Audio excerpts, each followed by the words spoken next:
En nombre del Padre, del Hijo y del Espíritu Santo. Amén. Amados hermanos, en nuestro Señor Jesucristo nos encontramos en el domingo 10º después de Pentecostés y tenemos la parábola del fariseo y el publicano, pero antes quería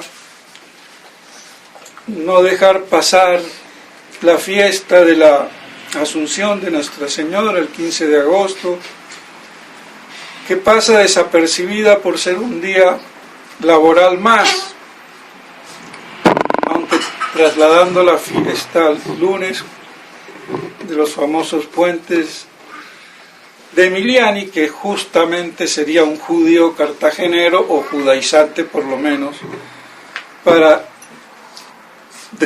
desviar la atención de las grandes fiestas. Y la Asunción viene a ser como la coronación de la plenitud de la gracia de Nuestra Señora, plenitud de gracia que no consiste en la Inmaculada Concepción. Cuidado, la plenitud de gracia, incluida la Inmaculada Concepción, de la cual es una gracia inicial, toda la plenitud de gracia que recibe Nuestra Señora le viene por el hecho de la maternidad divina, por ser la deípara. Suena mal en español, sobre todo ahora que tenemos los oídos medios afeminados, la que parió a Dios, eso quiere decir deípara, la Theotokos. Bueno, entonces es de la maternidad, ese privilegio exclusivo y singular. Y en la maternidad también de toda otra mujer se santifica por redundancia de esta maternidad divina de Nuestra Señora, cosa que la mujer moderna ni tiene en cuenta, prefiere ser arquitecta, doctora o chimpancé, porque hay que decirlo, aunque da vergüenza, porque algunos hombres ni dan la talla. Pero bueno, la función primordial de la mujer es la maternidad, no hay que olvidarlo. Y en la maternidad viene a vida la santificación, cosa que el mundo judeo-protestante de hoy, liberal y modernista, pues, anda en otra cosa. Pero ahí está. Entonces todo viene por esa unión tan íntima de Nuestra Señora con la Santísima Trinidad, para ser la madre del Verbo encarnado, de la persona divina de nuestro Señor, dándole la naturaleza humana, que no era persona, pero era toda la naturaleza humana, alma y cuerpo, asumida en la persona del Verbo encarnado, esa naturaleza humana que es genéticamente la misma que Nuestra Señora. Por decirlo así, sus ADNs eran todos los de la Virgen, no como en nosotros, mitad del papá y mitad de la mamá. Entonces vemos la íntima relación, hasta aún cromosomáticamente hablando. Pues bueno, hasta no me quiero alargar, pero no sé si será verdad, creo que sí, que analizada la sangre de nuestro Señor por los milagros eucarísticos, que es AB, típico de esa región de Medio Oriente, pero que también tiene la mitad de los cromosomas,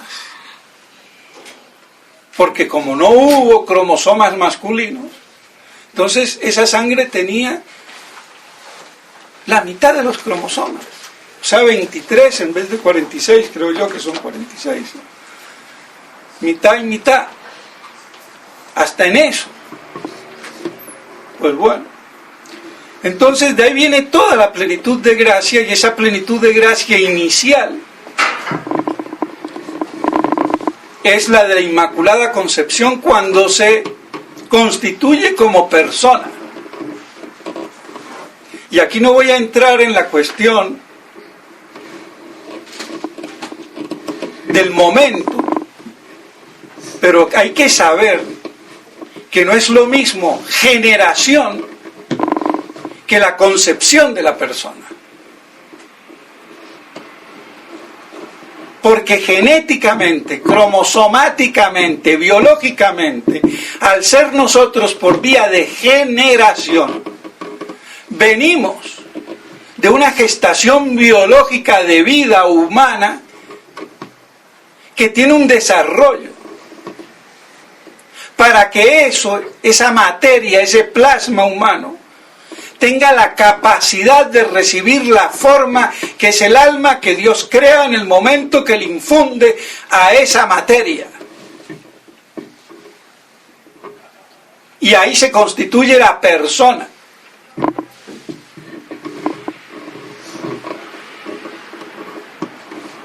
Pero bueno, quede claro, no voy a entrar en la discusión, pero no es cuando se produce la conjunción sexual que la persona ya está.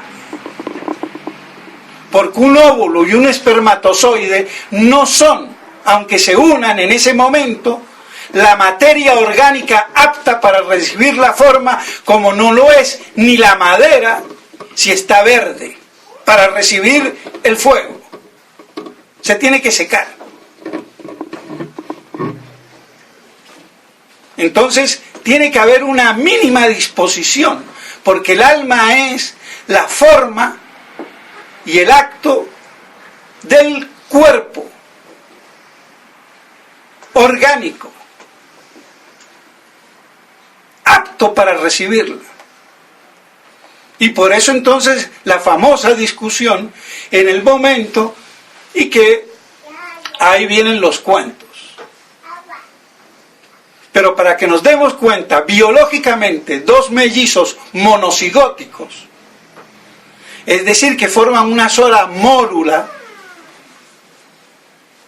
según la teoría estúpida que pasa por muy científica, pero no lo es, y por cuestiones abortivas y lo que sé yo, y la chicha y la limonada, no puede tener dos almas en un mismo cuerpo.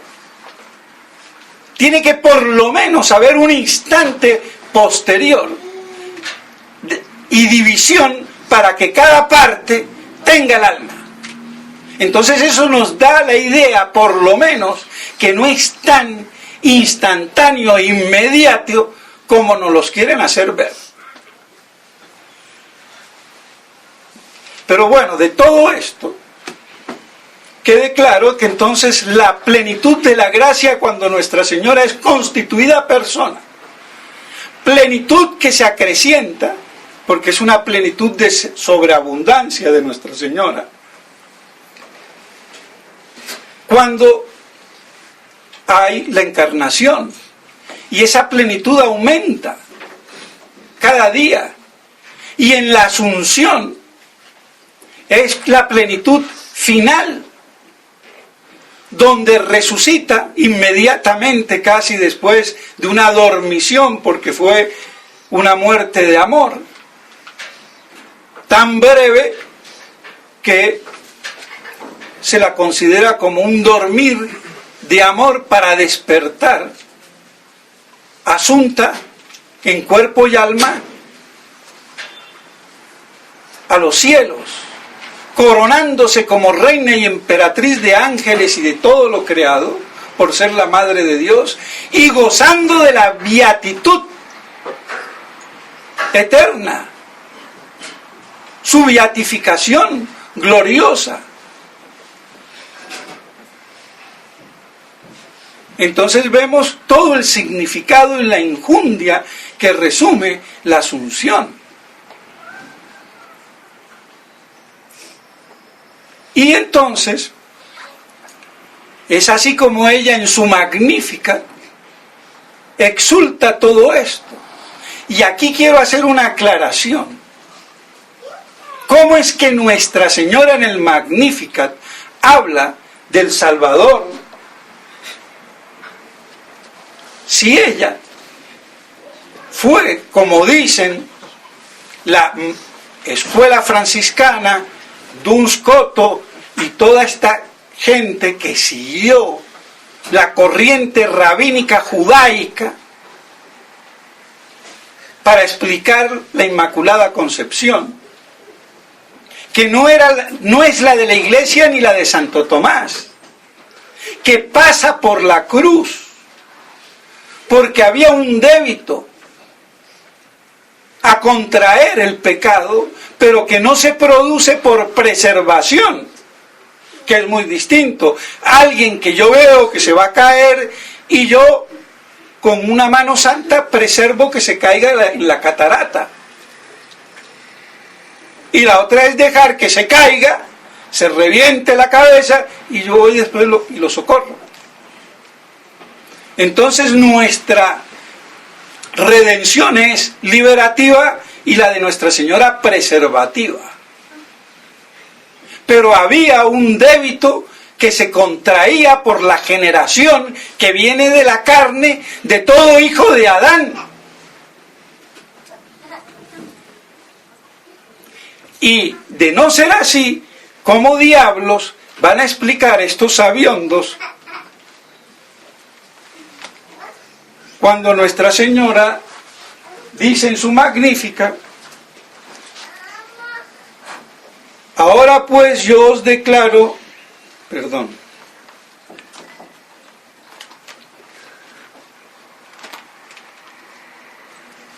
mi alma exalta al Señor y mi espíritu se regocija en Dios, mi Salvador.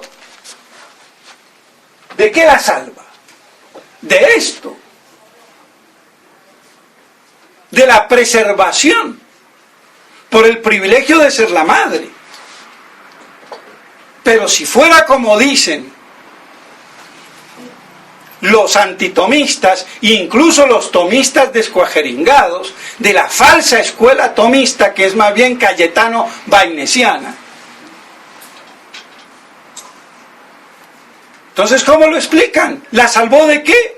Si ella es por el solo privilegio de ser la madre de Dios, concebida de eterno, por el mismo decreto divino de la encarnación y de la maternidad divina, porque el uno no podía existir sin el otro, y desde toda eternidad,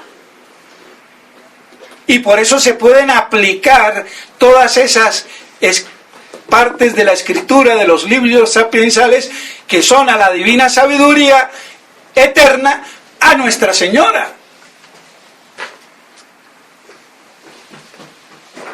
Por esa razón del mismo decreto.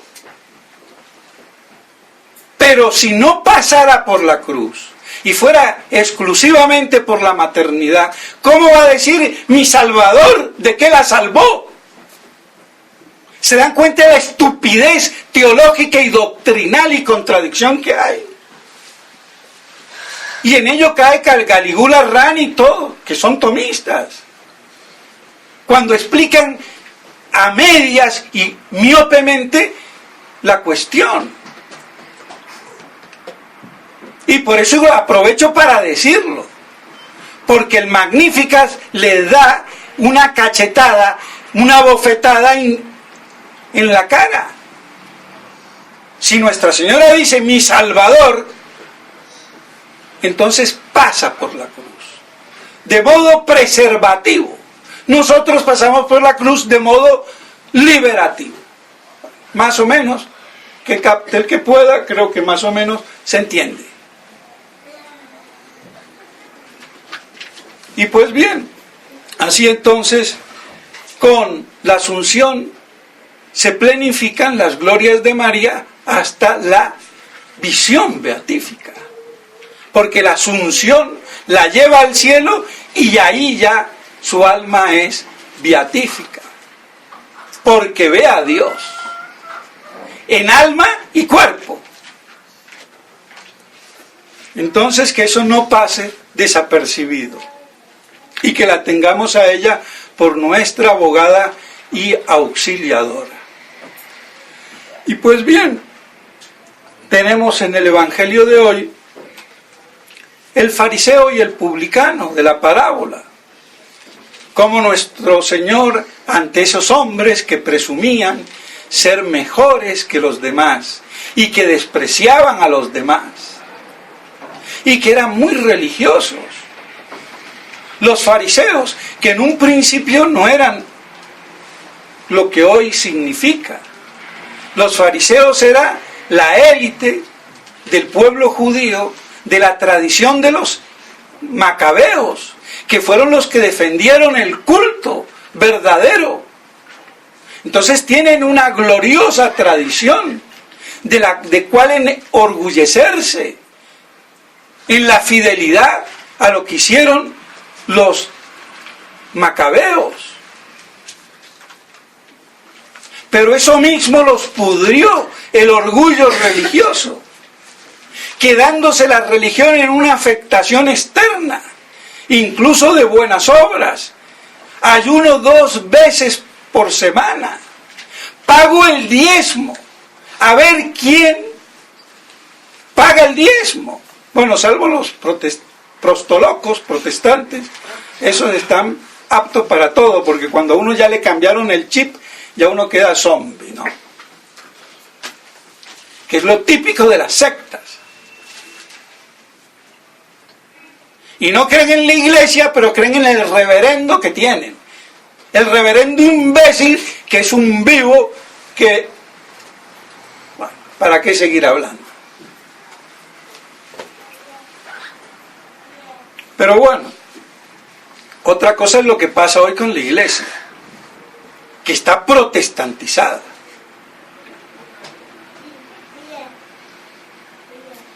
Por culpa de el modernismo que está dentro. Pero bueno. Pero tenemos entonces que los fariseos, de esa gloriosa gesta de los macabeos que ellos representaban, se corrompieron en el peor orgullo que hay, el religioso. Y hacía obras. ¿Quién ayuna 2 veces por día, por semana? Da el diezmo. Pero claro, yo no soy como los demás hombres. Adúlteros, ladrones, asesinos y lo que fuera. Ni como ese publicano, que era publicano, recolector de impuestos en favor de Roma. Y claro, el nacionalismo judío también, además del religioso, pues los romanos encima con los impuestos. Pero mucho peor andamos hoy. Porque el Estado es ratero. Los impuestos de hoy son un robo, legalmente instituido, pero un robo. Y si fueran un robo en beneficio del patrimonio común de la nación, vaya, valga, porque redunda. Pero ese es para el bolsillo de las ratas, de los políticos que nos mangonean. Y punto. Un desfase total. Hasta para ir al baño va a haber que pagar impuestos. Bueno. Pero bien, yo no digo que no se pague el impuesto, justo, pero no lo de ahora. Impuesto por esto, por lo otro, y encima el IVA. Oiga, el IVA solo bastaría para pagar todos los impuestos. Pero no. Bueno, de todos modos, tenemos que el fariseo era un ejemplo de religiosidad externa, pero de un orgullo increíble. Y el publicano, claro, encima, cobrador de impuestos y pagano. Pero nuestro Señor dice, salió el publicano justificado y el otro no, porque el publicano ni se atrevía allá ni a levantar los ojos. Dios mío, soy un pecador. Que esa es la primera oración. Porque no es lo mismo que yo le rece como santo, no soy como los demás hombres, hago sacrificios, hago limosnas, hago ayunos. Eso no vale de nada. Si el interior está podrido por el gusano del orgullo religioso. Y que termina en el desprecio a los demás. Pero si yo voy humildemente y me reconozco como un vil pecador, que esa es nuestra condición, claro, salió justificado el publicano y no el fariseo. Es una lección tremenda que nos puede pasar a nosotros y sobre todo a los tradicionalistas.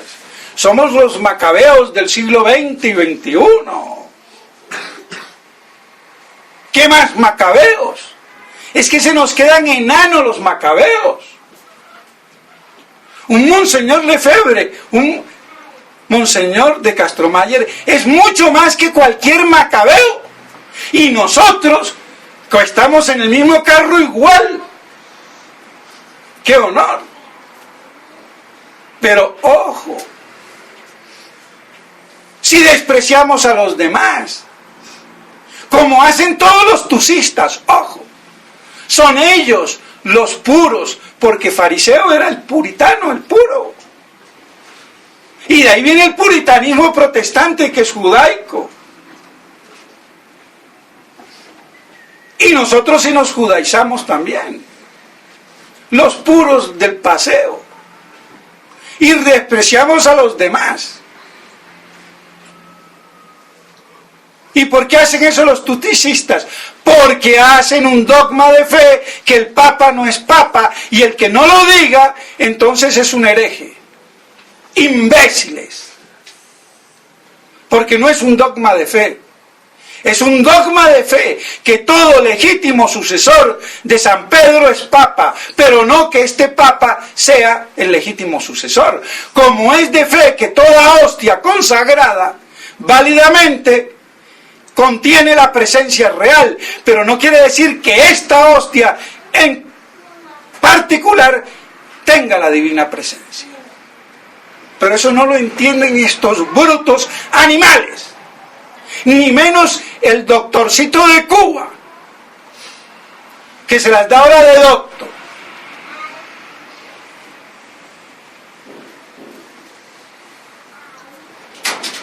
Y cree que con 2 o 3 años de enterarse del cuento le va a venir a un general como yo de 30 años de estudiar a medirse, pero que no sea tan imbécil, si ni aún los que saben más que él se me enfrentan de frente, porque por detrás, bueno, de frente.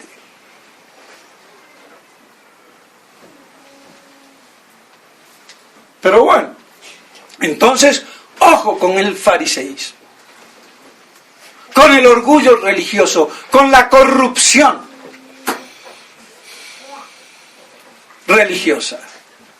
Y no puede uno darse una idea,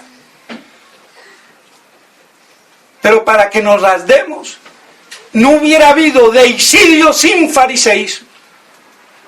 El culmen del fariseísmo mata la verdad revelada, la verdad manifestada.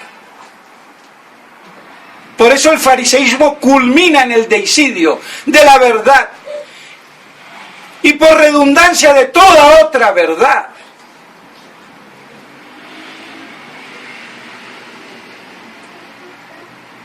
Por eso la persecución a la verdad es de fariseos. Y por eso es un pecado contra el Espíritu Santo impugnar la verdad manifiesta. Entonces el culmen del fariseísmo es el deicidio. Y eso es lo que consolidó la religión judaica. Por eso no podemos hablar de hermanos mayores ni menores. O se convierten o deicidas. Y peor nosotros, católicos, más deicidas hoy. Porque lo que hace la Iglesia posconciliar, después del Concilio Vaticano II, es un continuo y permanente deicidio. La aniquilación de la verdad.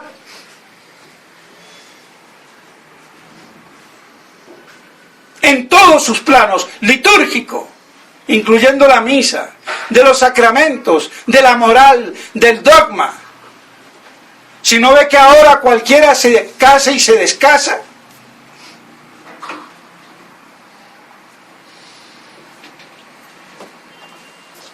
¡Viva la Pepa! Estamos como los ortodoxos que admiten 1, 2 o 3 matrimonios. Si no te funcionó el primero, pues con el segundo va y te metes. Que me van a perdonar, pero eso es lo que le pasó a uno de un blog que no quiero mencionar. Pero que antes era católico y tradicionalista y ahora es un blog ortodoxo. Y sé que me va a chillar. Y yo lo aprecio como persona. Pero es que él no se da cuenta. Entonces bien quieren conformar y configurar la religión a mi beneficio. Si me estoy muriendo de hambre y un judío me da, me vuelvo judío. O si es protestante, me vuelvo protestante. Y como la iglesia no me da, dejo de ser católico.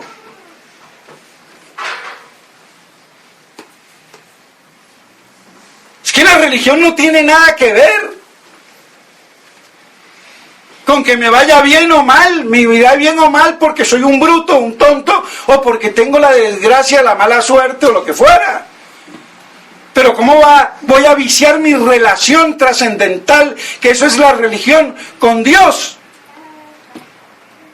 Eso es lo típico del judaísmo. El éxito es la prebenda de la predestinación calvinista, que es judaica, nada más. Entonces, por eso la verdadera humildad, el humus del que hemos sido sacados, eso es la humildad. Y de ahí viene humildad de humus. ¿Y humus qué es? El limo de la tierra, del cual fue creado Adán. Entonces la verdadera humildad está en reconocer que venimos por creación de Dios, del limo de la tierra, del humus, del barro. Entonces es otra la configuración y perspectiva. Y no de la humildad monjigata, medio mariconcita, de monjita toda turuleco, de monjito peor todo turuleco. Y con carita de imbécil, y caminando medio así. Eso es la humildad. ¡Tu abuela!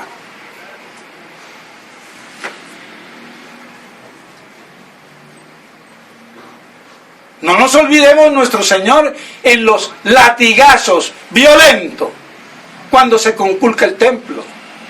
Por eso yo me violento. Porque hay una violencia contra Dios y su iglesia.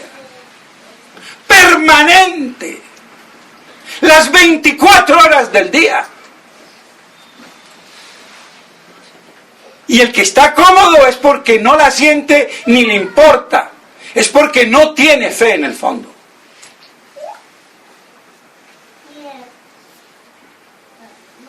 Entonces, ahí está entonces la humildad, en la verdad. y en la verdad primigenia de nuestro ser, que venimos del humus de la tierra, por creación. Y no venimos ni del mico, ni del mono, ni de la ameba. Como estúpidamente Pío XII dejó la puerta abierta y se equivocó. Porque no es legítimo que ningún imbécil de científico, porque eso no es ya ciencia, eso es imbecilidad mitológica del científico desconnaturalizado de su ciencia, que puede estudiar si el hombre viene de una materia orgánica, la que sea. Orgánico puede ser la manzana, la ameba, el chimpancé y tu abuela. Pues viene de materia inorgánica, el limo de la tierra.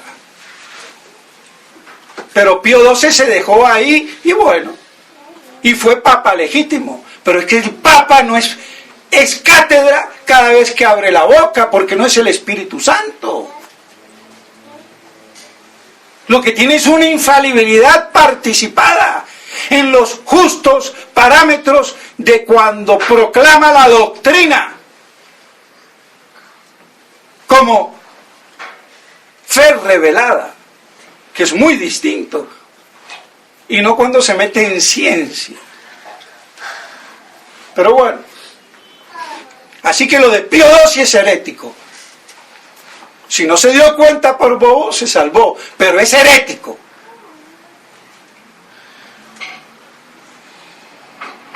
¿Queda claro?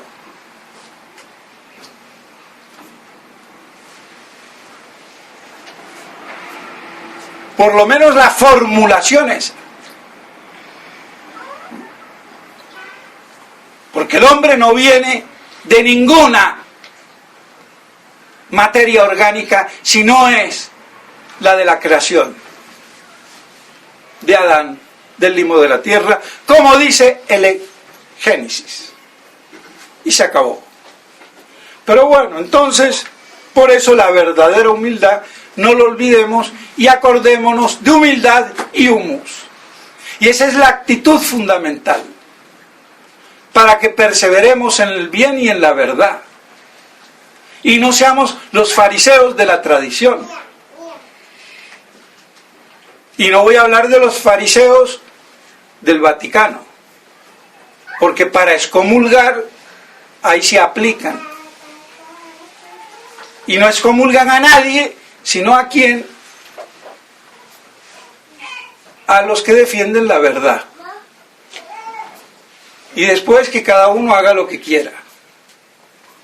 Pues bien, mis estimados hermanos, que esto nos ayude entonces para que perseveremos en el bien y en la verdad con humildad. En nombre del Padre, del Hijo y del Espíritu Santo. Amén.